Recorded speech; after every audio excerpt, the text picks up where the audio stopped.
The Midnight Detour. Part 1. The Call of the Open Road. The open road has always been my sanctuary. The steady hum of the engine, the rhythm of tires on asphalt, and the miles stretching endlessly ahead. They give me a sense of control, of freedom.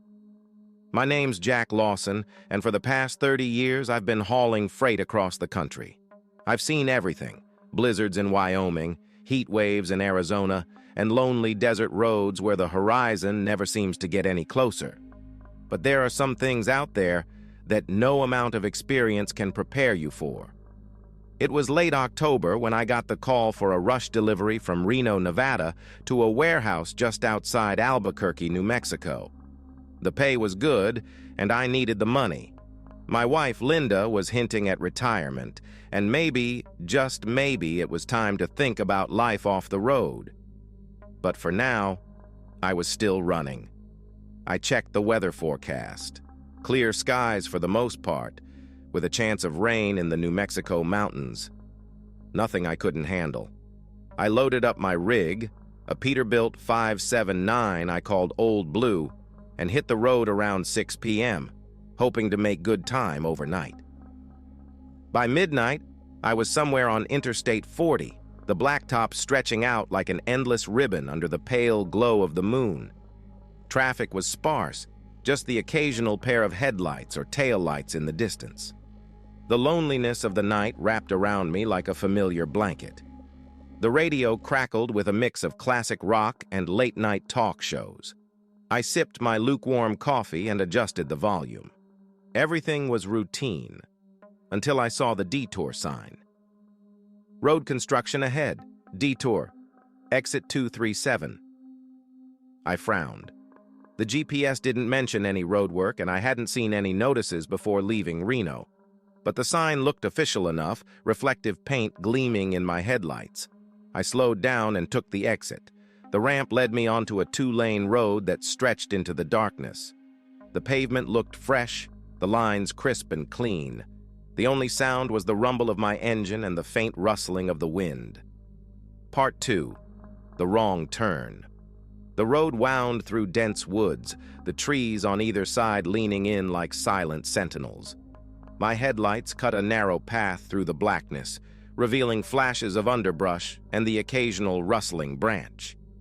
I glanced at the GPS. It had frozen. Just a blinking icon showing my truck in the middle of nowhere. I shook my head. Technology. As I drove on, the road seemed to get narrower. The freshly painted lines faded and the pavement grew rougher, cracked and broken in places. I eased up on the gas, my gut telling me something wasn't right. Then I saw another sign. Detour. 15 miles. 15 miles didn't seem too bad. I could handle that. But something about the sign felt off. It was slightly tilted, as if someone had jammed it into the ground in a hurry. The reflective paint was scratched, and the lettering seemed wrong, like it had been hastily repainted. I drove on, the unease settling in my chest like a cold stone. Part 3. The Vanishing Landmarks. The miles ticked by, but the scenery didn't change. The same dark trees, the same broken pavement. I checked the odometer. I'd driven 10 miles since the detour sign, but there was no end in sight. My hands gripped the wheel tighter. Up ahead, I saw a gas station. Relief washed over me. I could stop, stretch my legs, maybe get some directions. But as I pulled into the lot, my headlights swept over the building and my stomach twisted. The place was abandoned. The windows were broken, the sign hanging by a single rusted chain. Weeds pushed up through the cracked pavement, and the gas pumps were covered in graffiti and rust. I killed the engine and sat there, heart pounding. The silence was deafening. Then I saw movement out of the corner of my eye. A figure stood at the edge of the lot, just beyond the reach of my headlights. Tall and thin, dressed in what looked like an old work uniform. His face was in shadow, but I could feel his eyes on me. I swallowed hard.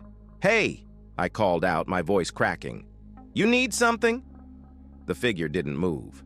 A chill crawled up my spine.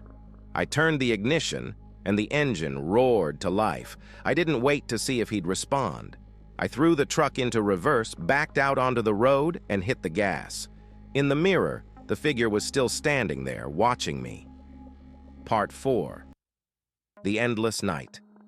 I drove faster than I should have, my eyes darting between the road and the mirror. The trees blurred past, the shadows stretching and twisting like they were alive. After what felt like an hour, I saw another sign. Detour, 15 miles. My blood ran cold. It was the same sign. I slammed on the brakes, the truck skidding to a stop. I stared at the sign, my mind racing. I'd been driving straight. There were no turns, no intersections. How could I be back here? My hands were shaking. I pulled out my phone. No signal. The GPS was still frozen. I took a deep breath. "Okay, Jack," I muttered. "You're just tired. You missed something. Just turn around." I swung the truck around and headed back the way I came. But the road didn't lead me back to the interstate. It just stretched on, the same cracked pavement, the same twisted trees. The night seemed darker, the air colder. I glanced at the fuel gauge. Half a tank left, enough to keep going but not forever. I was trapped. Part 5. The passenger hours passed. Or maybe it was minutes. Time lost all meaning. The road was a loop, a never-ending nightmare. Then I heard a sound, a soft rustling, like someone shifting in the seat beside me. I froze. Slowly, I turned my head. The passenger seat wasn't empty. A man sat there, his face pale and gaunt, eyes hollow and black. His lips twisted into a smile that stretched too wide. "You took the wrong road," he whispered. I screamed. The truck veered off the road, crashing through underbrush and trees. Metal crunched, glass shattered. The world spun, and then everything went black. Part 6. The Awakening. I woke up in my cab, the sun streaming through the windshield. My head throbbed and my body ached. The truck was parked on the shoulder of Interstate 40, engine idling. I looked around, heart pounding. There was no detour sign, no broken road, just the familiar stretch of highway. I checked the GPS. It showed me right where I should be. A shiver ran through me. Had it all been a dream? But as I reached for the wheel, I noticed something on the passenger seat. A single, blackened handprint. Echoes of the lost highway. Part 1. The Unfamiliar Route. The road was my life. The hum of my rig beneath me, the endless miles of highway, and the solitude of long, empty stretches were comforts I never questioned. I was Frank Heller, 55 years old with over 3 decades of hauling freight across the United States. But the job wasn't just a paycheck, it was freedom. This haul was supposed to be routine. Denver to Dallas, carrying a load of machinery parts. Nothing fancy, just a solid 3-day run. I set out around noon under a clear October sky. The air was sharp and cold, a reminder that winter was around the corner. My rig, a solid Freightliner Cascadia, was in top shape. I called her Iron Lady, reliable, sturdy, and always ready for the long haul. The CB radio crackled with occasional chatter, and I had a thermos of strong coffee within reach. Everything was as it should be. The first day was smooth. I made good time through Colorado, the mountains fading behind me as the plains stretched out in endless waves. I pulled into a rest stop near Amarillo, Texas, just as the sun dipped below the horizon, painting the sky in hues of orange and purple. After a quick meal and a few hours of shut-eye in the sleeper cab, I was back on the road by midnight. That's when things started to get strange. About 30 miles past Amarillo, I saw a detour sign. Highway 57 detour. Follow signs. I frowned. Highway 57 wasn't on my usual route. I double-checked the GPS. It still showed a clear path along Interstate 40. No mention of any detour. But up ahead, the flashing orange lights and barriers made it clear. There was no getting through without taking the detour. "Damn construction," I muttered, taking the turn onto the unfamiliar route. The road was narrow, flanked by dense clusters of mesquite and cottonwoods. My headlights barely cut through the darkness, illuminating the cracked pavement and the faint glow of old mile markers. The air felt thicker here, the silence deeper. I turned up the radio to break the tension. Johnny Cash's gravelly voice filled the cab, a comforting reminder of solid ground and familiar paths. But even the music seemed muffled, like the night was swallowing the sound. The road stretched on, winding and twisting in ways that didn't make sense. My GPS screen glitched and froze, the little arrow spinning in place. A cold shiver ran down my spine. Part 2. The Lonely Traveler. After what felt like an hour, I spotted a pair of taillights ahead. Relief washed over me. At least I wasn't alone on this god-forsaken road. I pressed the gas a little harder, closing the distance. As I got closer, I saw it was an old Chevy pickup, probably from the 70s. The faded blue paint was streaked with rust, and the truck rattled along at a slow crawl. I picked up the CB radio mic. "Hey there, partner. You got a copy?" No response. The truck didn't speed up or slow down. It just kept crawling along, its taillights flickering slightly like they were about to burn out. I tried again. "Breaker, breaker, everything all right up there?" Nothing, just static. Annoyed, I flipped on my high beams and moved to pass. As I pulled alongside, I glanced into the cab. There was a man behind the wheel, hands gripping the steering wheel so tight his knuckles were white. His face was pale, eyes fixed on the road ahead. He didn't blink, didn't look over, didn't acknowledge me at all. A chill prickled the back of my neck. I sped past, the Iron Lady's engine growling. As I pulled ahead, I checked my mirrors. The pickup was gone. The road behind me was empty, swallowed by darkness. My heart pounded in my chest. I gripped the wheel, sweat slick on my palms. "Get a grip, Frank," I muttered. "You're just tired." But tired didn't explain what I'd just seen. Part 3. The gas station that wasn't there. I drove on, the road winding deeper into the night. The air in the cab grew colder, and the darkness outside felt thicker, more oppressive. A neon glow appeared in the distance, a gas station sign. "Bill's Gas and Diner, 24 hours. Relief flooded me. I needed to stretch my legs, maybe splash some cold water on my face. I pulled in, the gravel crunching under my tires. The place looked like a throwback from the 60s. A faded Coca-Cola sign, peeling paint, and old gas pumps with analog dials. The lights flickered, casting long shadows across the lot. I killed the engine and climbed out. The cold air bit into my skin. The silence was eerie, like the place was holding its breath. I walked up to the door and pushed it open. A bell jingled overhead. The diner was empty.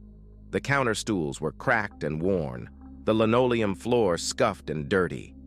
A faint smell of grease and old coffee lingered in the air. "Hello?" I called out. No answer. I walked to the counter and tapped the bell. The sharp ding echoed unnaturally loud. From the kitchen, a faint rustling sound. I leaned over the counter. "Anyone back there?" A figure shuffled into view. It was a woman, or what was left of one. Her skin was gray, stretched tight over her skull. Her eyes were sunken pits, and her mouth twisted into a grotesque smile. "Coffee's fresh," she rasped. I stumbled back, my heart hammering. No thanks. I gotta go." I turned and bolted for the door. The bell's jingle distorted and warped. I jumped into the cab, hands shaking as I fired up the engine. The Iron Lady roared to life. As I pulled out of the lot, I glanced in the mirror. The gas station was gone. Part 4. The Endless Loop. Panic clawed at my chest. The road stretched on, the darkness pressing in. I drove faster, the lines on the pavement blurring. Another sign appeared. "Highway 57 detour, follow signs." I slammed on the brakes, tires skidding. My breath came in ragged gasps. It was the same sign. I looked at the odometer. I'd driven over 50 miles since the first detour, but here I was, right back where I started. A cold realization settled in my gut. I was trapped. Part 5. The Whispering Shadows. The CB crackled to life, a voice, faint and distorted. "Turn back, before it's too late." "Who is this?" I shouted. Static. Then laughter. Low, cruel laughter that filled the cab. The shadows outside the truck moved. Shapes twisted and writhed, eyes glinting in the darkness. I slammed my foot on the gas. The Iron Lady roared, the speedometer needle climbing. The shadows chased me, whispering promises of things I didn't want to hear. I don't remember how I got out. My next clear memory is of dawn breaking over the Texas plains, the sun's warmth chasing away the chill in my bones. I pulled into a rest stop, hands shaking, exhaustion crashing over me. I don't take detours anymore, and I never drive Highway 57. Whispers on Route 66. Part 1. The Forgotten Stretch. Every trucker has a favorite route. Mine was always Route 66. Yeah, it's mostly forgotten now, replaced by the interstates, but there are still parts of it that hold on to the old magic. When you're hauling freight through the Southwest, the open road stretches out forever, and for a while, you feel like you're chasing freedom itself. That's what I thought anyway. My name's Tom Greaves, and I've been driving rigs for 28 years. This run was supposed to be easy, Phoenix to Tulsa, a straight shot along I-40. But I got a call from a dispatcher asking if I could swing through Flagstaff to pick up an urgent load. The pay was good, so I agreed. By the time I got the trailer loaded, the sun had dipped below the horizon. The sky turned that deep purple that comes just before full dark, and the air had that dry, electric quality you get before a storm. I had a thermos of coffee, a full tank, and my Kenworth T680, which I call Old Red, was purring like a kitten. I was ready for the night run. I got back on I-40, but just past the outskirts of Flagstaff, I saw a sign I hadn't noticed before. Historic Route 66, next exit. Nostalgia tugged at me. I hadn't driven that stretch in years. It was slower than the interstate, but something about it called to me. Maybe it was the memories of easier times, or maybe I just needed a break from the monotony of Interstate 40. I took the exit. Part 2. The town that wasn't there. At first, it was everything I remembered. The road was cracked and faded, but it felt alive. The ghostly remains of old diners, gas stations, and motels slipped past in my headlights, each one a memory of a time when Route 66 was the main artery of America. The radio crackled with faint country music, like it was broadcasting from another decade. I drove for about an hour, the night growing darker, the desert stretching endlessly on either side. Then I saw lights up ahead, a small town nestled against the hills. A sign on the roadside read, "Welcome to Red Hollow." Population, 127. I frowned. I didn't remember any town called Red Hollow along this stretch, but it had been years since I'd taken this route and memory fades. I rolled into town, the tires of Old Red crunching over gravel. The place looked like something out of the 1950s. A main street with a diner, a gas station, and a few storefronts. The neon sign of the Rusty Spoon Diner buzzed and flickered. I pulled up to the diner and killed the engine. My stomach grumbled. A quick meal and some more coffee wouldn't hurt. The bell over the door jingled as I stepped inside. The place was empty except for a waitress behind the counter. She looked up and smiled, but something about her smile made my skin crawl. It was too wide, too fixed, like it was painted on. "Evening, driver. Sit anywhere you like," she said. Her voice was sweet, but there was something hollow behind it, like an echo. I took a seat at the counter. The menu was simple: burgers, fries, coffee. I ordered a cheeseburger and a cup of coffee. As she poured the coffee, I noticed her hands were pale, too pale, almost translucent. "You been driving long tonight?" she asked, not looking at me. "Yeah," I said. trying to keep my voice steady. "Just passing through. Didn't expect to find a place like this out here." Her smile didn't falter. Not many do. I took a sip of the coffee. It was cold. The bell over the door jingled again. I turned to see another man walk in, another trucker by the look of him. His clothes were faded, his eyes blank. He walked past me without a glance and took a seat at the far end of the counter. Something about him felt wrong, like he wasn't really there. Part 3, the whispers begin. The waitress moved down the counter to take his order, and I caught snippets of their conversation. "Just passing through?" she asked. The man's voice was low, hollow. "Yeah, just passing through." The exact same words I'd used. A chill ran down my spine. I looked around the diner. The clock on the wall read 3:15, but it had read 3:15 when I walked in too. The second hand wasn't moving. The door jingled again, and another trucker walked in. Same blank eyes, same faded clothes. I stood up, my chair scraping the floor. The waitress turned to me, her too wide smile still plastered on her face. "Leaving so soon?" she asked. Her voice echoed like it was coming from far away. I backed toward the door. "Yeah, I need to get going." As I stepped outside, the cold night air hit me like a slap. I hurried to Old Red and climbed into the cab. My hands were shaking as I turned the ignition. The engine rumbled to life. I glanced in the rearview mirror. The diner was dark. The neon sign was off. The windows were shattered, and the building looked like it had been abandoned for decades.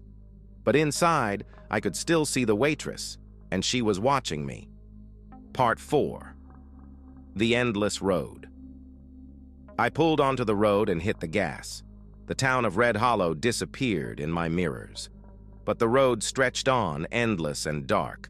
I checked the GPS. It was blank. The radio crackled with static. Then, faintly, I heard it. A whisper. "Just passing through." The voice was hollow, empty, and it was coming from the sleeper cab behind me. My heart pounded. I didn't want to look, but I had to. I turned my head slowly. The trucker from the diner was sitting on my bunk, his eyes black voids, his mouth twisted into that too wide smile. "Just passing through," he whispered. I slammed on the brakes, the tires screeching. The figure vanished. The road was empty. I was alone, but the whispers remained.